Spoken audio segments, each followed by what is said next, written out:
1. I live in a very quiet neighborhood on Long Island, pretty populated as we are located in the shadow of New York City, but far enough away that things are pretty mundane, and every day is routine. It's rare that things that are out of the ordinary really happen. At the time, I worked for the local Home Depot, getting out every day around 2 p.m. It was then that I'd drive over to a park a few blocks from my house and sit in my car, read the newspaper, smoke some of the devil's lettuce, and just relax. Reason for this was that my house is more or less a zoo, where there is always something going on, and I enjoy my peace and quiet after a long day at work. Now, this particular day was no different from any other. Got out of work and drove over to the park, parked in my usual spot, filled up a bowl, leaned back my chair a few notches, rolled my windows down, and after a few minutes I noticed an older model Cadillac pull up a few spots over. Now, I'm a super observant person, especially when I'm doing something illegal, so I took notice immediately to make sure it wasn't my old friends, the police department. It only took a second to realize that it was an older gentleman. If I had to guess, I'd say he was in his 80s, and we exchanged a smile and I stopped paying mind to him. 10 or 15 minutes passed when I caught movement out of the corner of my eye. The older gentleman was fidgeting around quite a bit. I was confused at first, but then it clicked. This guy was masturbating 2 spots away, staring at me, a 24-year-old bearded fat guy, and I froze. The feeling that overcame me was nothing like I'd ever felt before. The immediate reaction, and the only thing I could think to do, was throw my car in reverse and leave. This feeling lasted until I reached home, and it was quickly replaced with feelings of anger and rage. How could I let this old guy get away with this? What if it wasn't me and it was a child instead? After all, it was a public park where it isn't uncommon for children to play. I came up with the idea to go back the next day and exact my revenge.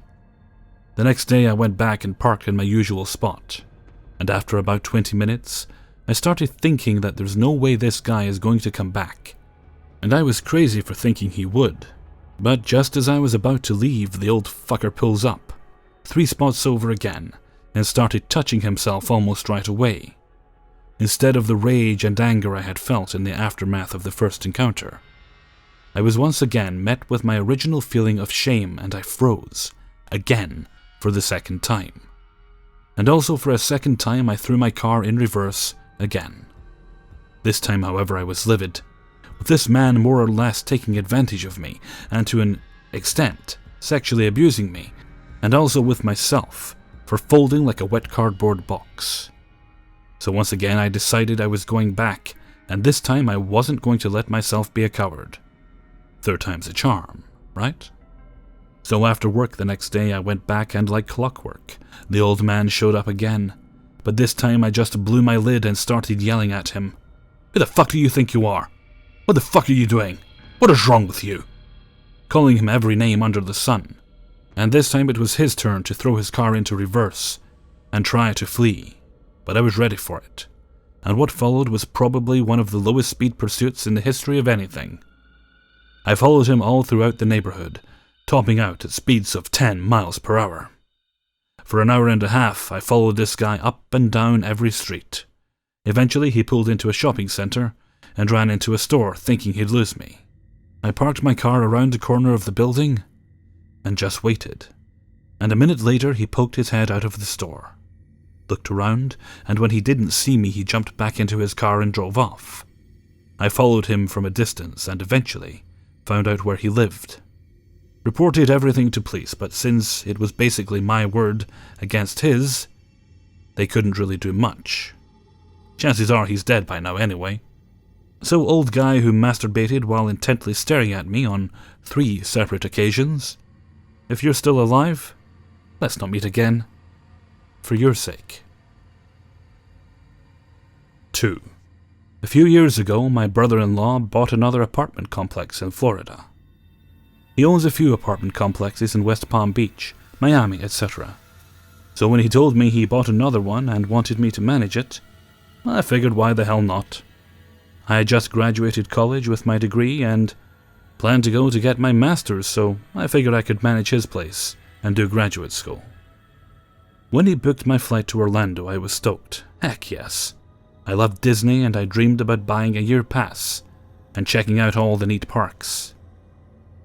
Then when I got there, we drove out of Orlando and I had a bad feeling. He bought the apartments in a town called Leesburg. It's only an hour or so from Orlando. It's if a biker town and a retirement community had a baby. I was a little disappointed that I was an hour from Orlando, with its nightlife, clubs and whatnot. I made it to work though, and soon settled into life, managing a small apartment complex. I had my own one-bedroom apartment in the corner, and there was 10 other tenants. Most were older folks, snowbirds and retirees that spent their days golfing and swimming in the pool we had. There was 2 military families, one with small kids. Then there was Andy. Andy was an enormous man. I'm a pretty big guy, 6'4", 250 pounds, but he was at least 6'6", and 400 plus pounds. He walked with a cane and had long black hair he put in a ponytail. He worked from home, or so he said, but rumor was he was on disability after a horrible work accident.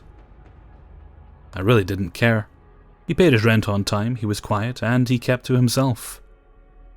I was only in his place once, when his AC cut out, and to my surprise, he was pretty neat, no food containers or pizza boxes, beer cans, etc., that I expected a big guy like him to have laying out. Things in our complex went pretty good for the next year, until one night in November.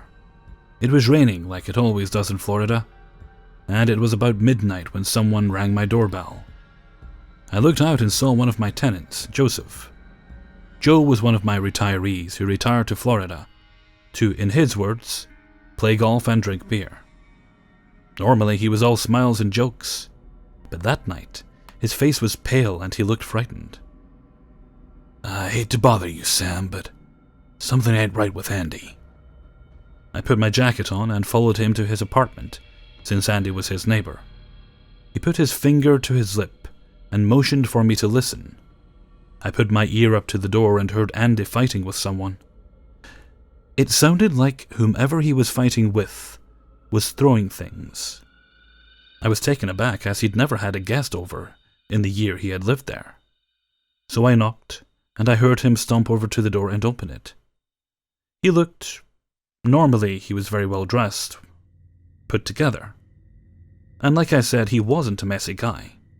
But he answered in a shirt that had grease stains on it. His hair was limp and greasy, and he smelt like B.O. I peered in behind him and saw his place was a disaster. I asked if everything was okay. He was irritated and told me it was, and pretty much shut the door in my face. I sent Joe back into his place, told him to let me know if he heard anything else, and went to bed. The next morning I decided to pay Andy a visit to see if he was okay, and so I went by his place and knocked. No answer, so I decided I would try back later. Got busy doing other things, and then forgot all about it. December rolls around, and I'm starting to get the monthly rent checks. None from Andy. That got me a bit worried. He was always on time with his checks. So I knocked on his door. Nothing. I knocked it again, and I heard grunting and moaning. Now, I should have called the police first, but I didn't.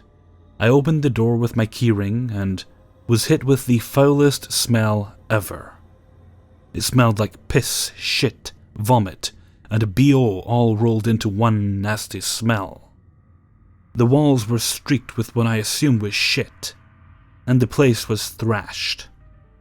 I started calling for Andy while dialing 911, and I hear the moaning from the back bedroom. I can never unsee what I saw. Even to this day I get flashbacks. Andy was naked and laying on the floor of his bedroom on some dirty clothes. He was covered in his own shit and piss, and there was piles of vomit on the carpet. That was bad. But what was the clincher was that he was covered in bites, human bites, all over his arms, legs, and They were starting to smell with infection. He was also bleeding from his rectum. I wondered who attacked him. Was it the woman we heard him fighting with? I didn't get my answers until a few days after. He had been rushed to the hospital and was fighting for his life in the ICU. The doctors talked to his sister, who turned out to be his medical guardian, and things slowly came into place. Turns out Andy did that to himself. He suffered from multiple mental disorders. He stopped taking his meds in the month before November. There was no other person. That night he was arguing with himself. Those bites he inflicted himself. The bleeding in his rectum from inserting a foreign object in there and doing so much damage it ruptured his internal organs. He ended up pulling through and then went home to live with his sister. I had the task of cleaning his apartment, and what I found while cleaning pretty much freaks me out, as much as finding him. He had a shoebox full of cutouts from magazines, old family photos, and even photos he obviously took of the residents of the apartments, including myself. All of the eyes were burnt out with cigarettes, and on some of them were X's put over the mouths.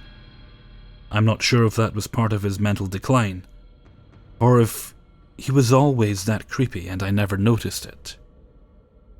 All I know is Andy. Let's not meet again. 3. So a little context here. I'm currently 23 years old, and now have moved out of my hometown. But this took place during the winter of my sophomore year of high school. I had grown up shy and pretty nerdy in a little town in Oregon. Won't give away the name for privacy's sake. And spent most of my time in the water, whether it be swim team or water polo. It made me a pretty lean, mean, short machine, me only being a 5'3" girl. The only thing I loved more than swimming and being in the water was choir.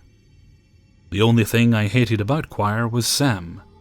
He was a tenor who stood behind me and constantly berated my singing voice, mocking it like I was a dying parrot. No, I may not have the best voice in the world, but at least I tried. Not only that, but he and his friends liked to pick on me while I was in the hall, making squawking noises whenever I walked past. Our choir director tried to ignore it, but it was hard to stick up for the nerdy soprano. Since I was prone to teasing and mocking, I had a pretty limited number of people who I could hang out with. One of those people being my friend Katie. Now Katie was definitely not someone you'd consider to be popular. She was overweight, smelled like fish all the time, and wore the most eccentric outfits you can imagine, including tutus, top hats, and wholly high-top Converse. I secretly admired her for her lack of giving fucks, but never really told her because I thought maybe I could someday rise into the ranks of the popular girls. Of course, when she invited me to her birthday party, I didn't say no because it was a costume party. I showed up in my Halloween best, beaming because I knew that I could outshine everyone at the party. This came back to bite me in the ass. There was a guy there named Scott. He was a year ahead of us, creepy as all sin, with long, greasy black hair and skin that had never even seen a lick of a UV ray. Since he was the only guy at the party, most of the girls ran away giggling and screaming as he chased them around the rented pool hall. I stood by the concessions and rolled my eyes at their antics, my party mood going south quickly. It came to Scott's attention that I wasn't joining in their party antics, so he came over and stood uncomfortably close to me. "Hey," he greeted me, his lip curled over his yellow teeth. "Are you having a good time?" "Yeah, sure," I squeaked out. Regardless if Scott was weird-looking, I rarely had guys talk to me, let alone guys in another grade. He arched an eyebrow. "You're Hannah, right? Katie's told me all about you. You don't have a boyfriend." I shook my head, dreading where this conversation was going. "Nope, I'm too busy," I said, making excuses. That's when a cold, clammy hand slithered around my waist, and he tried to pull me into his concaved chest. "I could be your boyfriend," he practically whispered into my ear. I couldn't get myself away fast enough. I quickly excused myself from the party, walking outside to fumble with my car keys. I was a new driver and my mom had warned me about driving on the icy roads, but I didn't care. I just wanted to sit in my car. The place where Scott had put his hand was damp, and I shivered as I slid into my driver's seat and cranked the heat. I texted a quick message to Katie, telling her I wasn't feeling well, and peeled out of the parking lot. A couple weeks went by after our encounter, and I did notice I started to see Scott a lot more than usual, whether it would be just outside my classrooms as I left my lessons, or sitting at a table where he didn't normally reside at during the lunch period, even having the audacity to join me and a group of my choir friends as we sat around joking about class. I tried to brush off his creepy gestures and his semi-stalking tendencies as mere coincidence, until one day, Katie stopped me in the hallways at the end of the day. "Scott likes you." The face I made apparently did nothing to deter her words. "He wants to be your boyfriend." "I don't want or need a boyfriend," I responded coolly, slamming my locker and joining the throngs of students as they walked towards their respected modes of transportation. "Look, he seems like a nice guy, but I'm just not interested." "Come on, Hannah, he's super into you," she pleaded. "Plus, then I could live vicariously through you." "No thanks." I waved her off nonchalantly as we stepped out of the double doors, me ignoring the squawking noises that followed me out. Our school parking lot was built out of 3 different lots. One across from the school, reserved for those who had big loud diesel trucks with Confederate flags hanging from their beds.